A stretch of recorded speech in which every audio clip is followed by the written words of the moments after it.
Good day and welcome to the machine shop. Today we're going to give you a little quick tutorial on how to set up the machine lathe here.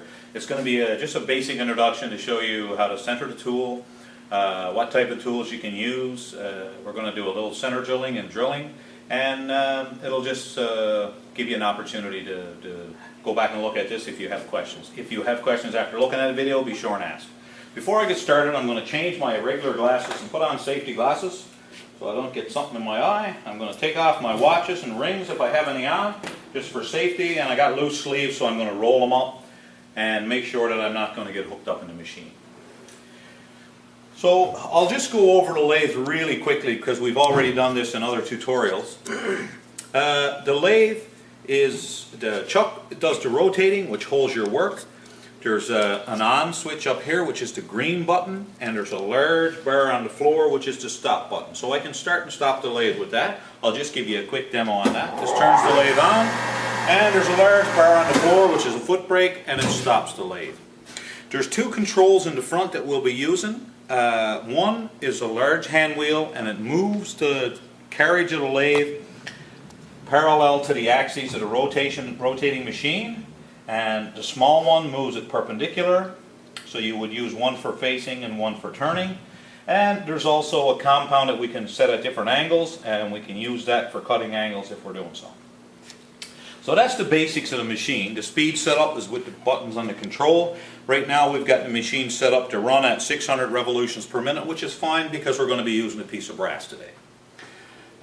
First thing is you have to decide what machining operations you're going to do. Today we're going to be doing a facing operation and a turning operation. Most times that's what you'll be doing in the lathe.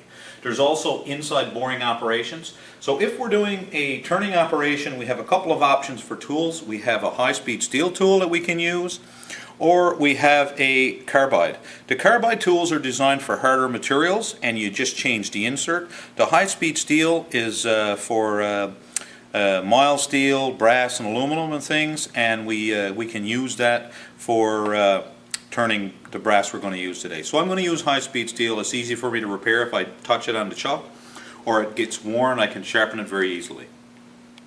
So what we're going to do is we're going to put it into the tool post. The tool post has a bolt in the top. When I loosen the bolt, it rotates around the bolt. So I can swing this around, and it allows me to change the angle of the tool for the different turning operations I'm going to do. So I can tighten that. I'll just set it for now, and once we get the tool in, we'll need to move it to make our adjustments. All the tooling that I need for the tool post and the chuck are on the board next to the lathe, and if everybody puts it back where it's supposed to go, it'll be there for you to use. So now I'm going to show you the quick change tool post. The tool post has a tool holder that can come out. There's a small cam that moves this little block in and out and holds the piece. We have a bunch of different ones, so I can put in 2 or 3 different tools if I'm doing different operations, and it allows me to change them without having to go through all the trouble of setting the center height and everything each one. So I'll lay this in the tool post, and I'll just snug it up for now. Now I'm going to take a turning tool, a right-hand turning tool, and I'm going to put it in here. There's another wrench I'll need, which is the one with the small square at the top. I'll use that, and I'll just tighten my tool bit so it can't move. The next thing I really need to do is make sure that I set the tool height on center, which is the center rotation of the chuck turning. So the easiest way to do that is to take a live center, which is with the lathe. There's a Morse taper on the back. There's a Morse taper inside on the tailstock. There's a large bolt that goes down and clamps the tailstock to the lathe, so when I loosen it, I can move the tailstock. I'll bring the tailstock out a little. Inside there's a bolt that pushes it out and moves the tailstock back and forth to quill. So I'm going to just give it a little bang.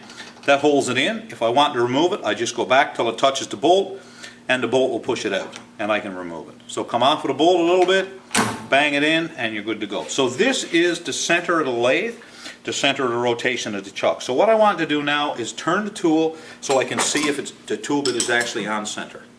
So I'll turn the tool.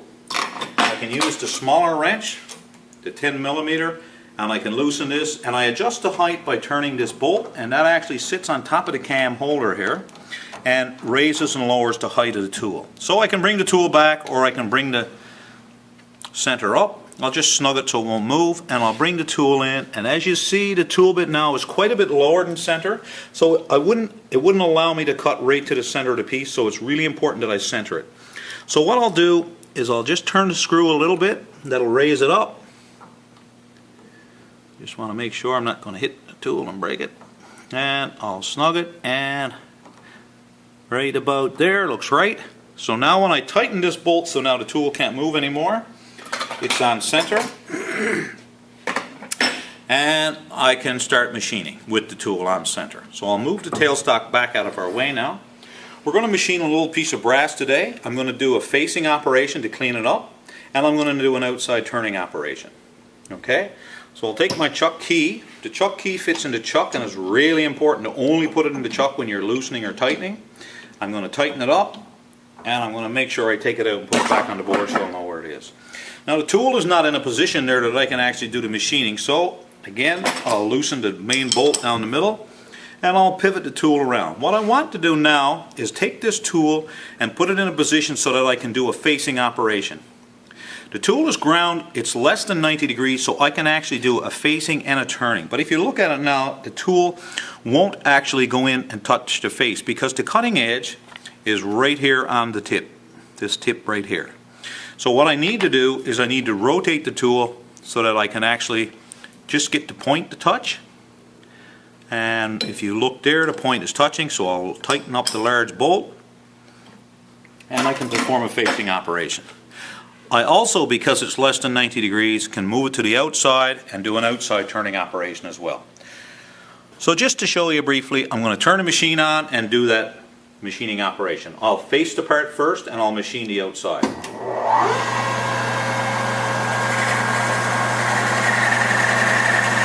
So the facing operation, and you know you're on center if it goes right away and takes it. Actually there's a little tiny bit sticking in the middle, so you know it's not perfect, but it's close enough for this. Okay, now I'm going to touch it on the outside, and I can do an outside machining operation as well.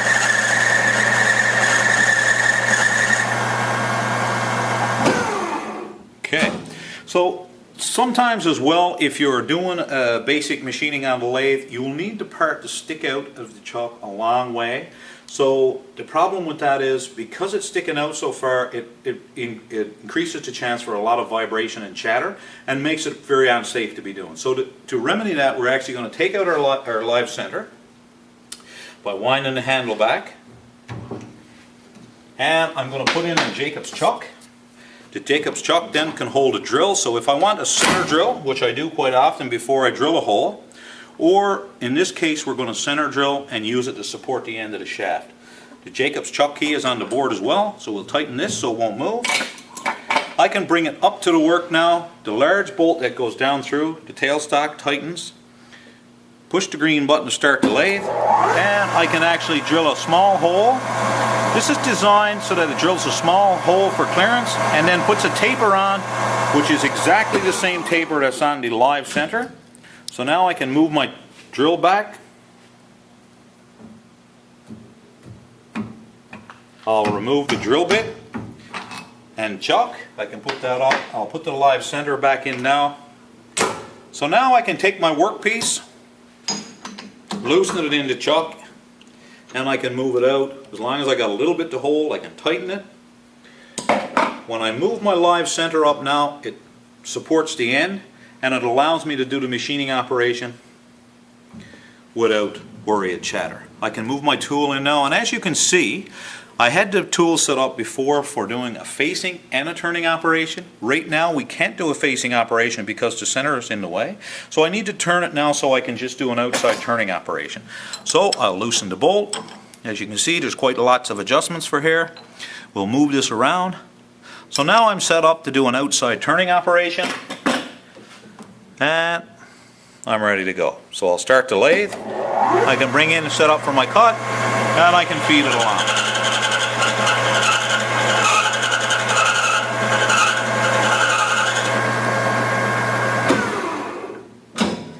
Just as a point of interest, I'm going to remove the center and show you what happens when I don't support the end.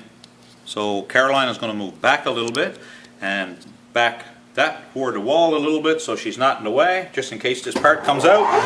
And as you can see, if your end part is not supported, it's very easy for the piece to hook, and it could be disastrous for the person operating the lathe or somebody standing nearby. So it's really important when you do machining operations that you make the setup as rigid as possible. And we do that by holding close to the chuck, or if we're going to be out, supporting the end with a tailstock. And that's about it for the basics. If you do have any questions after looking at the video and you want to approach myself or Caroline, that's the right thing to do, because we'll be able to get you straight and make sure that nobody's going to get hurt. So have a great day, and we'll look forward to working with you later.